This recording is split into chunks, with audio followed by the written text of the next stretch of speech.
Welcome back, gang, to day 4 of creating calm in the chaos. And today we're hitting a real high note here with Dr. Christina Correau, where we're going to talk about stress management and how in particular that it can help us as we're weathering these days in pandemic, and what she has seen with her clients and her personal self over the last year at the beginning of this process together. So Dr. Christina, take us through stress management. Tell us what you know. Yes, I will. Thanks so much, Dr. Bledsoe.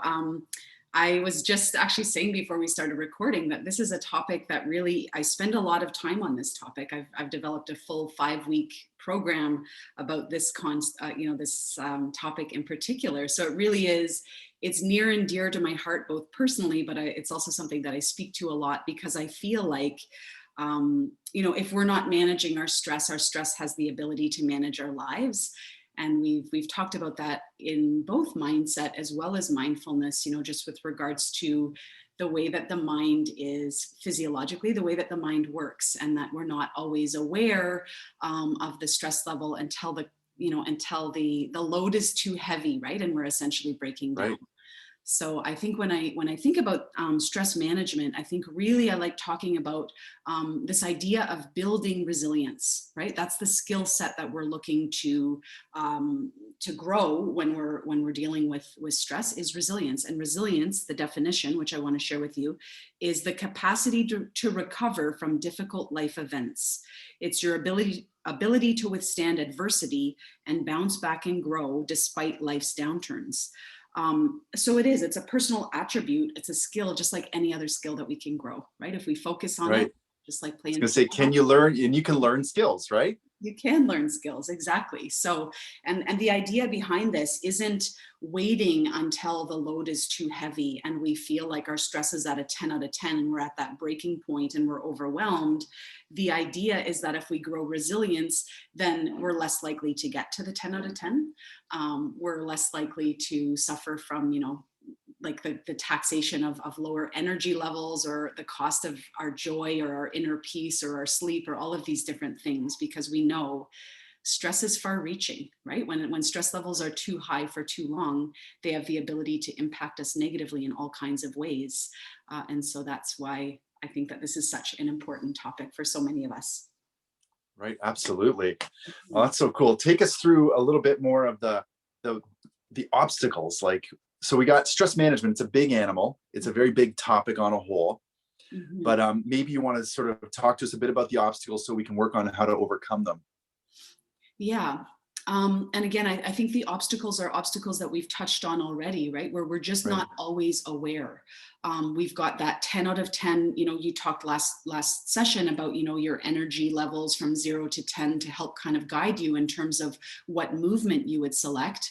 I think similarly, we want to have that sort of scale when it comes to our stress levels, right? That we know that a 10 out of 10, the load is too heavy, we're breaking down, right? And we've got that, 0 or 1 out of 10 where we are chilled out and we're on a beach, or we're at a cottage, or we are like, post-meditation kind of state where we are rancho relaxo. But I really think that a lot of us are not recognizing stress unless it's that breaking point, right? We're not thinking about this as kind of like a proactive or preventative measure. We're thinking about this as the if and when. And so I think the obstacle for so many of us is that we're waiting until the cup is empty, or we're waiting until the cup is overflowing, however you want to look at it, before we're addressing it. And so I think a lot of times, if we can just, instead of getting out of that place of reactivity, if we can get into that place of proactivity, right? If we're waiting until the check engine light comes on, you know what? There's a big problem now. Right? If we had just serviced our vehicle, maybe we wouldn't have to, spend all this money on a new engine or whatever. I don't know a lot about cars, but same thing with, works for me. Yeah, exactly. Same thing. I think about, if we could think about stress the way that we think about dental health, we're all brushing our teeth and flossing our teeth, doing all these things, preventative health for our to prevent cavities and for something that's, technically a little bit more aesthetic, then what are we doing about stress management, which ultimately is going to help determine our quality of life, right? Because we know chronic stress costs us energy, it costs us peace, it costs us joy, it costs us all kinds of things. And so I think sometimes it's a mindset piece where we're just not thinking about management of stress proactively or preventatively. Right. We're in that kind of knee-jerk reaction where it's like, oh my gosh, I got the knot in my shoulder, my stress was too high, I need to book a massage or physio. But Yeah. if we had done a little bit of yoga, or a little bit of gentle stretching, if we're aware, of what these, if we're aware of the way that stress shows up, then it gives us kind of permission and, makes this whole idea more accessible, right? Of being able to prevent us from getting to that place of overwhelm or burnout, or where it's, where poop is hitting the fan, basically. Too far gone. Yeah. What I'm hearing you say is for me, the word gradient comes up, meaning Mhm. when you were describing, we might have a sense of 10 out of 10, or we might have a sense of Rancho Relaxo at 0 out of 10, Yeah. but learning what our gradient is so we can get a better sense of when we're getting close to that 7 or 8 out of 10, and what does it feel like in our body, and how does that show up in our mind, and how does that show up in our emotions, and can we sense it? And that's kind of what I'm hearing in that gradient idea of what you're saying. And Yeah. then so take us through that. We're looking to bring ourselves into the driver's seat, as I hear you say so often Mhm. around this. How are we going to do that? How are we going to get to this preventative space that you're describing there? What's the hows?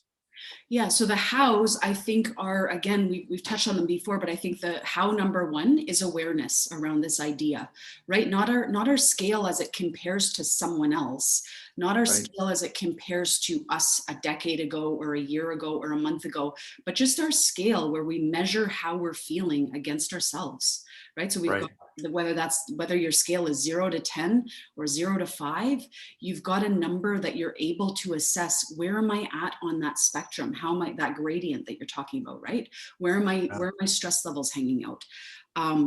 What's stressing me out? What are my triggers, right? What are the things that are costing me brain space? What are the things that I'm worrying about? What's keeping me awake at night? What's playing on my mind? What's the broken record, stories that are happening? And so becoming really aware of what's stressing you out. Is it your health? Is it your lack of health? Is it your relationship, your lack of relationship, finances, lack of, like, there's so many different things that can be costing us our peace, but let's get clear on what they are. Because again, that will give us information of where we need to be directing our attention, right? If we know that our main stress is coming from our health, or our health not being where we want it to be, cool. Now we know. Now we can start looking at goals that we can direct towards improving our health, so that we're taking action and we're not feeling like, our health is getting away from us and it's playing on our mind, but we're not doing anything about it. So I think those are two really key pieces: is being able to rate your stress, whether that's daily or weekly. You can find a system that works for you. Being able to identify what's causing you stress, but then also being able to recognize what stress is doing to you. What's the cost? What's the cost Right. of stress? How is it impacting your energy levels? How is it impacting your sleep? How is it impacting your digestion, your appetite, your joy, so many different things. Again, we all present very differently in terms of the way that stress impacts us. For you, it might be loss of appetite. For me, it might be increased appetite. For you, it might be constipation. For me, it might be diarrhea. We just want to get clear on what are the specs. What is this doing to us? And then also, what's Right. it doing mentally and emotionally, right? Is Yeah. stress causing anxiety? Is it causing low motivation? Is it causing overwhelm, fear, worry? Usually stress does not cause joy and gratitude and all of these pieces. It usually causes negative emotions. So let's get clear on those as well. And then let's get clear on, what are we doing about it, right? Right. How are we dissipating stress? And so the only way that we can acknowledge these things is if we create time and space to become aware. And so that's Right. why I feel like, when we talk about stress management, let's just make the number one take home message awareness, right? If we're not Cool. being mindful and preventative and proactive, then this has the ability to start creeping into our lives, and costing us some of our quality of life. So I think that awareness is huge. And then I think the other thing that I would say, if you're looking for something a little more than just being aware, maybe you're like that at that next level where you want another piece. I would say, what if we really thought about nurturing ourselves during times of stress and duress? Because the autopilot that we often go to is, I don't have time. I don't have time for the workout. I don't have time for the meditation. I don't have time to get 8 hours of sleep. I don't have time to make my food. I don't have time. That's the number one thing that we come up against when we're stressed, Yeah. because yeah, our time feels like it's not our own. And so I think that what if the story that we told ourselves, when when we're stressed, is that I need to take better care of myself because my stress levels are running high, right? And Yeah. maybe it's as simple as, yeah, that's cool. You don't have time to make your lunch for today. That's fine. You can buy your lunch, but just don't think like it's a write off. Like I don't have time to think about that until, well, your physiology is going to catch up with you, and you need to eat, and you need to sleep, and you need to move. So let's not add stress to stress, right? Right. Add these physiological stressors on top of an already kind of stressful environment. So I think, again, being clear on the needs that our body has, the needs that our mind has, and really in a way that we kind of nurture ourselves, just like we might nurture ourselves as we move into allergy season. If we're prone to allergies, we might nurture ourselves with, vitamin C and zinc and these other pieces, as we're moving into cold and flu season.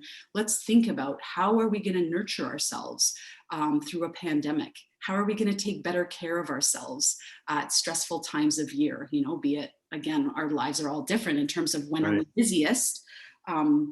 But I think I think those are sort of the main things that I think that we can, again, put ourselves in the driver's seat, is just, yeah, recognizing that when the body is under physiological stress and duress, that's the whole idea of turning stress into strength, is recognizing that because you are stressed, all these behavioral pieces that you still have control over can actually increase your stress level if you're not careful, if you're choosing things maladaptive ways of Yeah. managing stress, or they can dissipate stress because you decide to turn off shut the switch off and do that meditation or eat that. Relax.